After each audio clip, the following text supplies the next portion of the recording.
Hello दोस्तों, कैसे हैं? आई होप कि सब बढ़िया होंगे। और मैं भी थोड़ा बहुत ठीक हूँ, मतलब बढ़िया नहीं हूँ, क्योंकि काफ़ी 2 महीने से मतलब हमारी ज़िंदगी में ना कुछ उथल पुथल हो ही रहा है। जब से 2025 लगा है, तो ये 2025 ना हमारे लिए बहुत ही बुरा है। तो आज का मौसम कुछ इस तरह टाइप हो रहा है, आप देख सकते हैं। मैं बाहर ही बैठी हूँ और बिल्कुल भी धूप नहीं लगी है, मौसम एकदम सुहाना हो रखा है और बादल लगे हैं और हल्की हल्की सुबह बारिश हुई थी, देख सकते हैं। बिल्कुल ठंडी ठंडी हवा चल रही है बाहर, ऐसा लग रहा है कि खेत में जाके काम करें। तो हम सुबह से खेत में ही गए थे, अभी 11 बजने वाला है और हम घर आके नहा धो के, तो मैंने सोचा कि ब्लॉग की शुरुआत कर लेती हूँ। और गाइस, कितने लोगों ने मेरे को फेसबुक में ये कमेंट कर रखा है कि गुन्नू ठीक हो गया करके। तो आप लोगों के सामने है गुन्नू। गुन्नू एक बार नाच के दिखा दो। हाँ, तो हमारा गुन्नू बिल्कुल ठीक हो गया है आप लोगों के आशीर्वाद से। और यहाँ पे गुन्नू बहुत शैतान भी होते जा रहा है। जय जय करो। हाँ, तो फेसबुक में एक और कमेंट आया था कि आप आजकल ब्लॉग नहीं बना रहे हो करके। तो आजकल मैं ब्लॉग नहीं बना रही हूँ, और क्योंकि 2 महीने से हमारे साथ हादसा होते जा रहा है, तो हम इस वजह से ब्लॉग बनाने का बिल्कुल मन भी नहीं कर रहा है और टाइम भी नहीं हो रहा है घर में। और एक कमेंट और आया है कि गुन्नू लोगों ने, मतलब कि जो जिस इंसान ने गुन्नू का एक्सीडेंट किया था, आपने उसके खिलाफ़ कंप्लेन क्यों नहीं करी करके। तो उसका जवाब मैं दे दूं कि गुन्नू का मतलब जैसा भी है, हमको तो अपना बच्चा बचाना ही था, चाहे वो पैसा दे या ना दे, हमने तो इलाज कर ही दिया था। तो उस आदमी ने पहले तो बोला था कि मैं पूरा इलाज करूँगा, बाद में मुकर गया था। और हमारे यहाँ के लोग जो मतलब कि गाड़ी डंपर वाले यहाँ के लोग हैं इस बिंदु खत्ता के, तो वो हमारे साथ खड़े नहीं हुए। उन्होंने, कुछ लोगों ने वो मुसलमान थे, वो उन लोगों से, मतलब उन लोगों के साइड हो गए थे।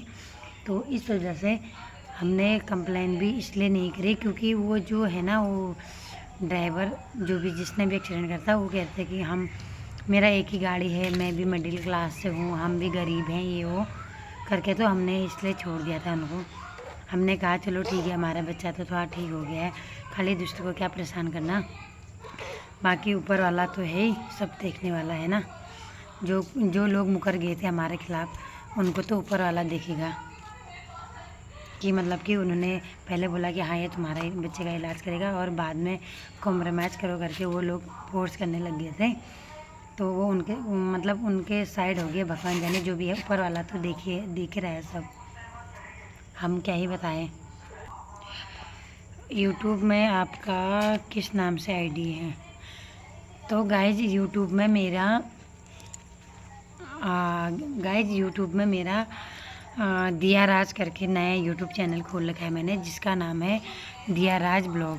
दिया राज मतलब यानी कि मेरा नाम और मेरे हस्बैंड का नाम, दोनों नाम मिक्स करके दिया राज रखा है। क्योंकि पहले वाली आईडी में मैंने सिर्फ अपना नाम लिखा था, तो इस वजह से उस आईडी में काफ़ी ज़्यादा परेशानी होने लगी थी और काफ़ी ज़्यादा लोग उस आईडी के पीछे पड़ गए थे। तो इस वजह से हमने नया आईडी बना दी है, जिसका नाम है दिया राज शाही, नहीं शाही नहीं है, सॉरी, दिया राज ब्लॉग करके है। आपका चैनल क्यों बंद हुआ?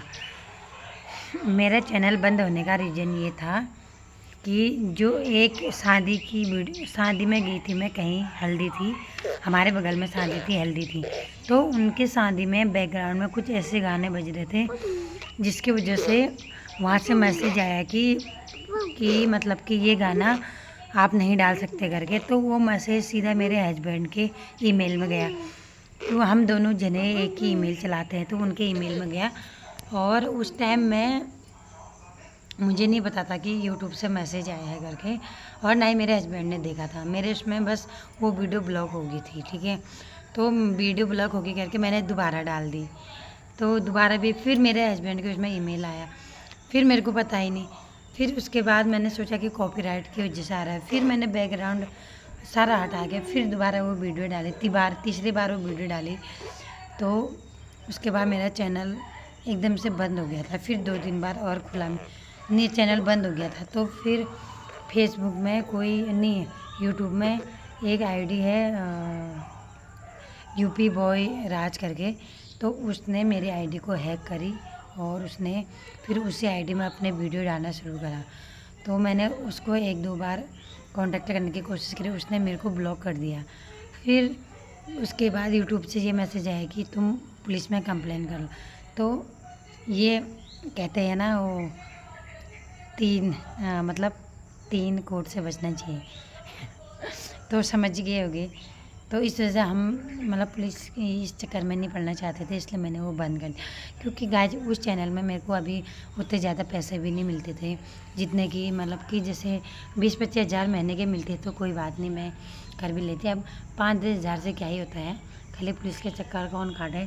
इस वजह से मैंने अब नया चैनल बना लिया है। तो सारे लोगों से रिक्वेस्ट है कि दिया राज ब्लॉग करके है, और आप मेरे आईडी में जाके सब्सक्राइब कीजिएगा। और ये मेरा फेसबुक का पेज है, और इसमें भी आप मेरे को फॉलो करके ज़रूर जाना।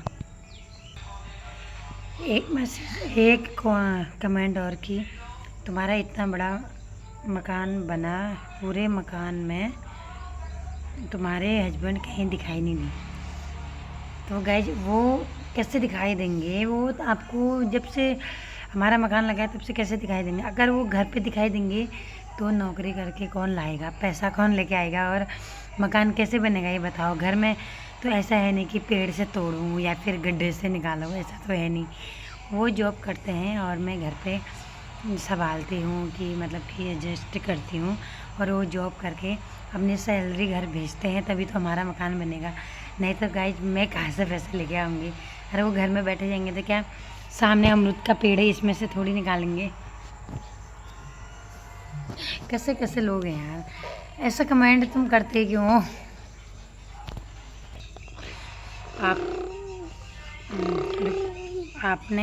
आपने गाय नहीं पाल रखी, पाल रखी है मैंने गाय, और गाय भी पाल रखी है, बच्चा भी पाल रखी है, सब पाल रखे हैं। और घास भी काटती हूँ, गोबर भी निकालती हूँ, और साथ साथ होता है मैं अकेली हूँ तो मतलब जितना हो पाता है मैं सारा करती हूँ।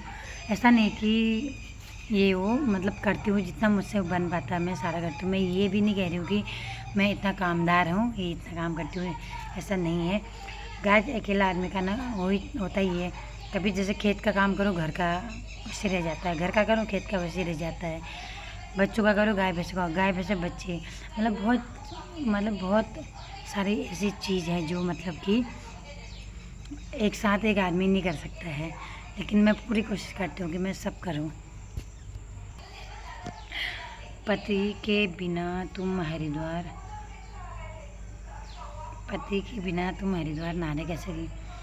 तो गाइस यार पति तो अभी देखो गर्मियों की छुट्टी लगी थी, और छुट्टियों में बच्चे बोले थे कि मम्मी घूमने चले, स्विमिंग पूल चले, वाटर पार्क चले जियो। तो मैंने बोला कि वहाँ जाने से तो अच्छा है अपना हरिद्वार में जाओ, गंगा नहाओ, थोड़ा बहुत घूम के भी आओ।